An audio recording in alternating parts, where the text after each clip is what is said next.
Hey Sneak Peekers, I'm Sydney. And I'm Mason. Welcome back from spring break to another episode of Sneak Peek. Being back from spring break also means that we are back from South by Southwest, and we've got plenty of interview for y'all tonight. That's right. Tonight, we'll take y'all to the red carpets of some of the world premieres from the film festival, including Season 3 of FX's Atlanta, Amazon's new thriller Master, and A24's horror flick X. Ryan, Robbie, and Kelsey are also here tonight to discuss the best films and carpets of South by Southwest. Stay tuned.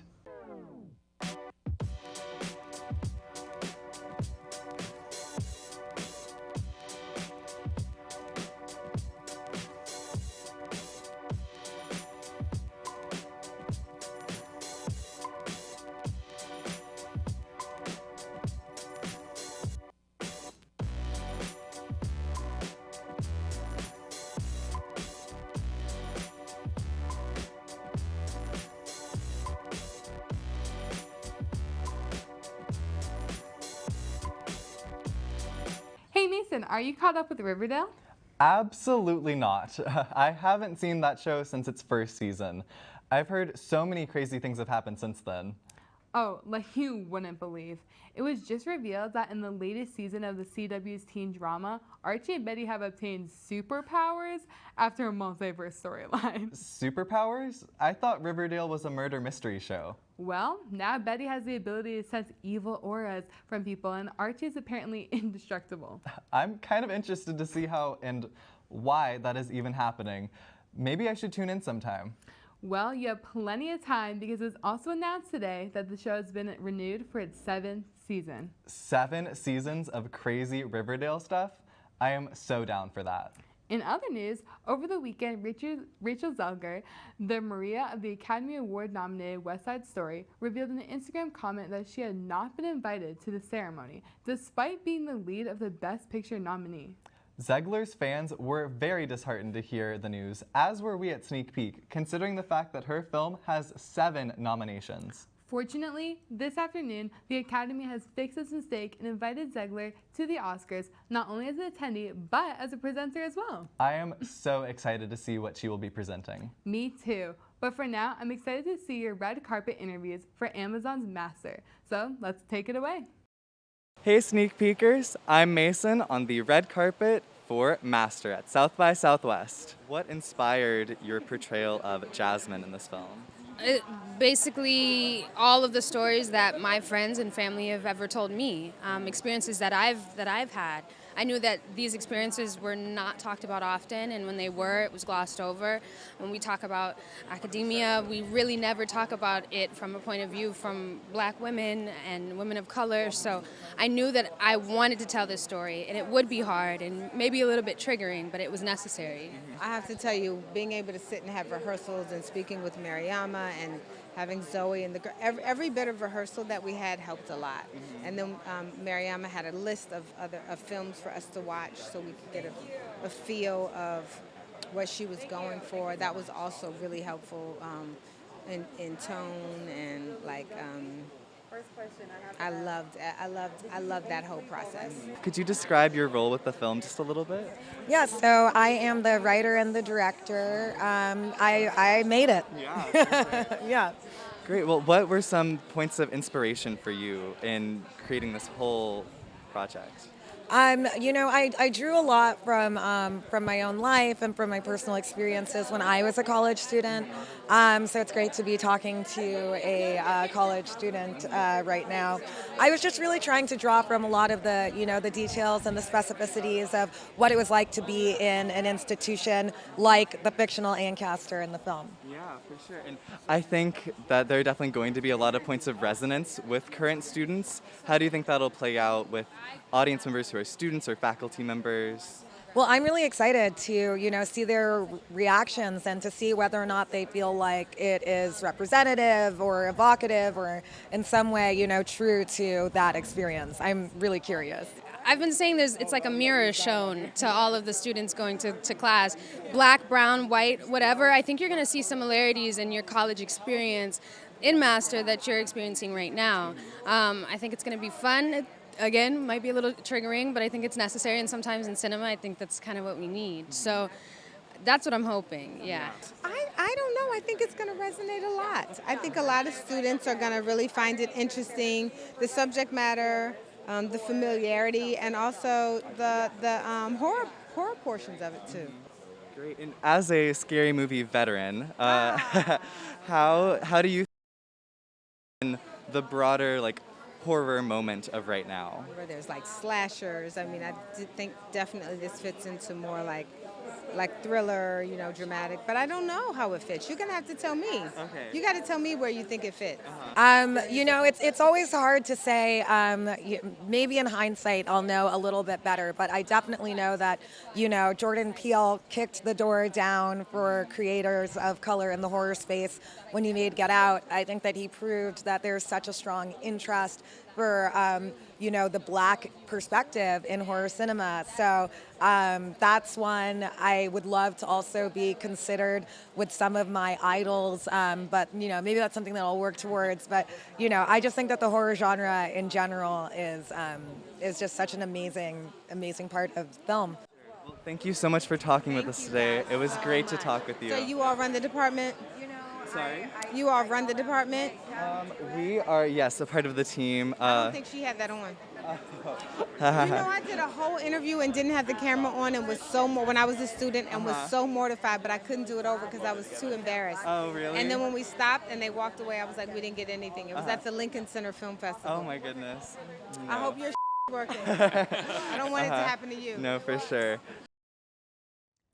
Hey, Sydney, have you seen Atlanta on FX? I haven't, but I heard Donald Glover and many other stars from the show were here in Austin for the world premiere of its 3rd season at South by Southwest. That's right. Here's Ryan's red carpet interviews for the critically acclaimed show. Hello, my name is Ryan. We're students at the University of Texas. So our first question is, we were wondering what it's like coming back to Atlanta after a little bit of a hiatus. What was it like returning to that world and to those characters? How'd it feel? It was pretty weird. It was weird. It was weird. Yeah.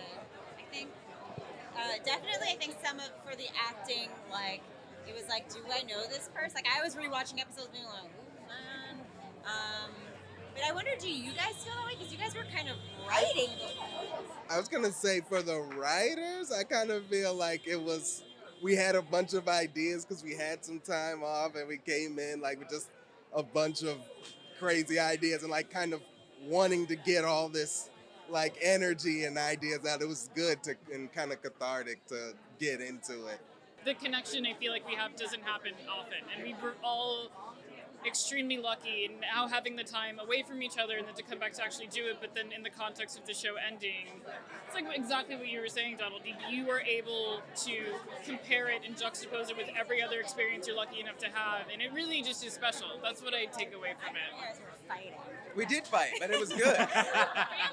It was like family fighting. Like we were split like in a lot of ways. Like we fought in the writer's room. But in a good way, like we don't write like, oh, what does Earn do? We were like talk about what's happening in the news. That's how like, we get our good ideas. Yeah. Is literally just talking through stuff and the fights and the arguments and the back and forth. That's how we get all our ideas. Is there anything from the headlines that you used in season 3 and 4? It's gonna look like we did, but we didn't. Like it was like we wrote this in 2019. I'm gonna say that 1 billion times. Because it's very important that people know that we wrote this before the pandemic. So it's going to feel like a lot of this stuff was like ripped from the headlines, but it's because the world is predictable. Like everything that's you're fighting about now, you're going to fight about forever. And like that is the balance of life, and that's what's important. So like, yeah, like there wasn't anything that we were like, I guess, ripped from the headlines, although there is one episode that is like something that happened that we have a take on. Our show is about week to week, taking people's expectations and with them. So I think everything is gonna be kind of like hopefully, yeah. That's what we're trying to do. Yeah. Yeah. I don't think it's fun if you know what's going on. That's why things aren't like 8 seasons anymore. Because you know what's gonna happen. It's like, let me guess, they're gonna get married. Like kind of all this. And I feel like you can't. I don't want to do that. And I'd much rather make a show where a kid can watch it in 20 years and just turn it on and know what's happening, as opposed to having to be like, oh, I didn't understand it because I didn't see season 2 or whatever. Like, we're really conscious about that. But if you watch the whole thing, there is like a line. So yeah, there's a lot of that. I think people are gonna be angry. I hope people are Yeah, I angry. think we're gonna be All right, we're gonna go. Goodbye. We're gonna go. Oh, okay. Thank you so much. Thanks, Ryan. And now we have Emily in the studio with a review of Sandra Bullock and Channing Tatum's new romantic comedy, The Lost City. Take it away, Emily. Hey sneak peekers, I'm Emily, and last week during South by Southwest, I was able to attend the world premiere of the new adventure romance comedy movie, The Lost City. The movie follows Loretta Sage, a reclusive romance novelist played by Sandra Bullock, who gets kidnapped while on a book tour with her cover model, Alan, played by Channing Tatum. Loretta is tired of writing and has set this book about archaeologists discovering the lost city of D and the treasure inside as the last installment in the series. Her kidnapper is the eccentric billionaire and international criminal Fairfax, played by Daniel Radcliffe, who wants Loretta to help him find the real-life lost city of D after elements of her book contain striking parallels with reality. And even though Alan doesn't have many, if any, survival skills, he promises to track down and rescue Loretta with the help of an ex-military man, played by none other than Brad Pitt. What follows is a fun but ultimately by-the-numbers jungle adventure. The Lost City is a movie that relies on star power, but with such an impressive cast, how could it not? Although she hasn't been in a rom-com in a while, Sandra Bullock shines in this movie and is here to remind us that she is one of the best rom-com actresses of all time. She also has great chemistry with co-star Channing Tatum, who takes his himbo act from films like 21 Jump Street and Magic Mike and replicates it here to hilarious results. Tatum is the consistent source of a majority of the laughs in the film, but his performance also treats Alan with a lot of empathy, never making him a caricature. Opposite them is Daniel Radcliffe, who doesn't normally play the villain. The script's comedic nature doesn't give him ample chances to be genuinely villainous or scary, but Radcliffe has such a great on-screen presence and looks like he's having a lot of fun, so it's hard not to love him. I just wish he had a bit more screen time. The Lost City also features a number of other scene-stealing stars, including Da'Vine Joy Randolph, Patty Harrison, and Oscar Nunes, who you might recognize from both The Office and The Proposal. Even with its reliance on star power, the script is still funny, although it is fairly formulaic and some of the jokes are also a bit juvenile at times. But that isn't really something that bothered me personally, especially because the stars really sell the jokes. There are also a lot of references to films like Romancing the Stone and Indiana Jones throughout the movie, and I can't help but wonder if the movie would be as funny or stand on its own without these references. Still, despite its formulaic story, The Lost City is an original blockbuster, meaning that it doesn't exist within a cinematic universe or add to an existing franchise, which is something that's getting harder to find these days. At that level, I'm grateful for the film. The Lost City is not an amazing movie by any means, and it certainly won't be winning any Oscars. However, if you're someone who's just looking for a good laugh and hoping to be entertained for 2 hours, then this is the movie for you. I recommend grabbing a few friends and heading over to your nearest theater on Friday, March 25th, when The Lost City releases nationwide. And if you go, be sure to tweet us your initial reactions at Sneak Peek TV. That's all from me. Now back to the host. Thanks, Emily. I am so excited to see that movie. Me too, but I'm also excited to see Ty West's new horror film, X. Same. And we have Claire's red carpet interviews to keep us on our toes. Hey sneak peekers, Claire Minton here. I had the opportunity to catch the world premiere and interview the cast and crew of A24's new movie, X, at South by Southwest. Check it out. Congratulations, welcome back to the festival scene. Sure, it's great to be back. It's very great to be back. There's no place I'd rather be. Exactly. So it's sexy, it's scary, it's bloody, it's a crazy combination. What really inspired you to write? I just never made a slasher movie before, and I felt like there's been a minute since anybody had, and so I felt like it was time to to exactly as you just described it, have a fun night out at the movies for something like sexy, scary, fun that you can tell your friends about. Like, if we luck out, people will say, you got to see that movie. I don't want to tell you anything about it, but you got to see it. Exactly. So what do you want, walking out as an audience member, what's the one feeling you want them to feel once they finish watching X? I just think everyone's been trapped in their house for 2 years. I'm just hoping everyone has a good time. Amazing. Well, thank you so much for your time. Have a great night, and congratulations. I heard you talk about basing your accent stuff on Dolly Parton. Being that this movie's set in the 70s, did you do any other research, role play, method acting in order to really channel that era through your character, Bobby Lynn? I mean, I definitely didn't my accent is not Dolly Parton, and it's not really have anything to do with the accent necessarily, but I think more of the fact that she really led with her intelligence and integrity, and she knew what she was doing, and that she could kind of turn off that sexuality at any point, but she knew how to utilize it to her best ability to get what she wanted, and she was much smarter than anyone gave her credit for, specifically in that time, and I think that Bobby Lane was sort of a symbol of that for me. But yeah, I mean, we watched a lot. We were in quarantine for like 2 weeks, and we watched a lot of 70s movies, and whether they had anything to do with the genre or not, like, you know, we were kind of in that mode of wanting to watch as much as we possibly could. Those were some pretty great red carpets. Wouldn't you agree, Sydney? I would. And now I'm excited to hear what Ryan, Robbie, and Kelsey have to say about the best films they saw at the festival. Take it away, guys. What's up, Sneak Peekers? My name is Ryan Schwen. I'm Kelsey Leffingwell. I'm Robbie Voisinay. And we're here talking about South by Southwest. We all had the pleasure of attending it this last week. We're going to talk a little bit about some of our favorites. So starting off, the one film that we all saw, Everything Everywhere All at Once. Yes, I loved it a lot. It made me very happy. You know, it reignited my love of movies because I just expected like a fun little adventure thing, but dang, it had me really crying in the club. You know, the emotional proudness and depth, like, wow.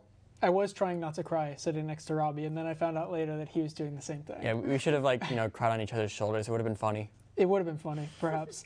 It is a film directed by the Daniels, Daniel Kwan and Daniel Scheinert, who previously did Swiss Army Man. I was a big fan of Swiss Army Man, but I thought this blew it out of the water. I was really a big fan of this. Kelsey, what did you think? I liked it a lot. There were multiple points in the film where I thought it could have ended, and it didn't, but it kept going. But it didn't take away from the film. And so I really enjoyed it, and I loved the googly eyes. They were really fun. The googly eyes and the rocks and all the other crazy things. Yeah. Another headliner that Robbie and I had the pleasure of seeing was The Unbearable Weight of Massive Talent with Sir Nicolas Cage. I saw Nicolas Cage. I got a selfie with him. He didn't know. I just took it, and he was just kind of in the background. I've got many pictures of Nicolas Cage on my phone now. I'm not going to delete them. I'm just going to stay there forever and ever. So the movie. The movie, that's what we're here to talk about. What'd you think? It was. You're a big Nick Cage fan, so I want to know. It's the most Nicolas Cage thing you'll ever see. Like I said this in my Letterboxd review, the Robbie Voisinay Letterboxd, and I said this movie reveres Nick Cage more than Christian movies revere Jesus. It's puts him on the ultimate pedestal. He is the god of this world, and I want to be in that world. This is God's Not Dead, but for Nick Cage, perhaps. Yes, and good actually. It was a really good movie. I also love Pedro Pascal. He plays a very big role in it. He's really funny, and they have a really great kind of bromance in there as well. And if you were there for the Q&A session after, in the movie, Pedro Pascal plays a Nick Cage superfan, and it turns out he's a Nick Cage superfan in real life. We got to have lunch with Pedro, and part of what we found out was that he was such a huge Nick Cage fan. So there was a reality to that from the jump. So when his name was in the mix, we went, God, this feels right. Not a ton of acting there. He's dripping back and just. I knew more about Nicolas Cage movies than they did. That came out in 1987. So all those fun little chemistry, that was real. The fanboying, that was real. It was so cool. As one does. South by Southwest does not just do films, though. They also do episodic premieres. Kelsey, you had the chance to see a couple. What were some of your favorites? My absolute favorite was the show We Crashed, which recently came out on Apple TV+. The first 3 episodes. The 4th episode comes out on Friday, which I'm very excited about as well. But the show follows these two. It's cool because when I was talking to Lee Eisenberg, the showrunner of the TV show, he talked about how this story is so amazing because it's about the rise and fall of a business, but in the middle of it is a love story. And when I was watching it, it's almost like a love story between 2 narcissistic people almost, which is really cool. And so I didn't know this either, but the show is based on a podcast. which is really cool, and something that I hadn't seen before. And so I absolutely loved it. I loved Anne Hathaway's performance. Jared Leto is incredible. In real life, I got the opportunity to speak with him on the red carpet, but then I went in to watch the show, and he has an accent in the show. And so I went from talking to him in person to seeing this show, and it was incredible because it was like his accent was so believable within the show. Even though I had just spoken to him, I was still like, his performance just blew me away, and the show was incredible. And you also got to see the last movie stars. I did. Ethan Hawke. Yes. Ethan Hawke. He's going to be in Moon Knight. That's so true. Yeah. But that movie was also interesting as well because it was a different format that I hadn't seen before. I didn't know what I was expecting going into it, but when I started watching it, it started out with a Zoom call, which is something that like we've all seen throughout this pandemic is Zoom and how it's become like primarily in all of our lives. But it was interesting how it was adapted into this film. And so it was really cool because, you know, Ethan Hawke had his daughter on there. He had George Clooney. He had Martin Scorsese. He had so many people, which is incredible. And so the format of the movie was great. It was about a story that I had never heard about before, Paul Newman and Joanna Woodward, and, you know, their love affair, but then also his ex-wife as well, and the children that he left with his ex-wife, it's a great story. And one of the closing weekend films that we got to see was Cha Cha Real Smooth, directed by my boy Cooper Rife. Who directed a little film previously that we can't name due to its explicit title. But he is quite the writer-director. He's quite the star. It also stars Dakota Johnson. It sure does. And Odeya Rush. It's a great film. Robbie, what'd you think? Okay, so I went in this one knowing pretty much nothing except that Dakota Johnson was in it. And, well, I came out like, man, like there's several scenes in this movie where Cooper is crying in a car. And, I mean, I get it now because I was also crying in the car. Not as many times as he was in the movie. You went from crying in the club previously to now crying in the car? Yeah, I might just cry right now, actually, you know. Yeah. Yeah, it was really, really good. Cooper Rife is like such a once-in-a-lifetime talent. He's like so funny, and it feels so effortless coming from him. This comes out, I think, June 17th. On Apple TV+. So y'all got to check that one out. That was really good. South by Southwest had a bunch of fun stuff that we couldn't really talk about. Fire of Love, Emergency, Lost City, which Emily mentioned earlier. A lot of great stuff. But yeah, I think that's all from us. Shout out to Marcel the Shell of Shoes On.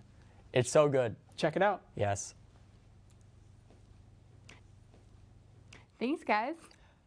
That's it from us tonight, but make sure to tune in each week at 7:30 to catch all the latest entertainment news. I'm Sydney Kerr.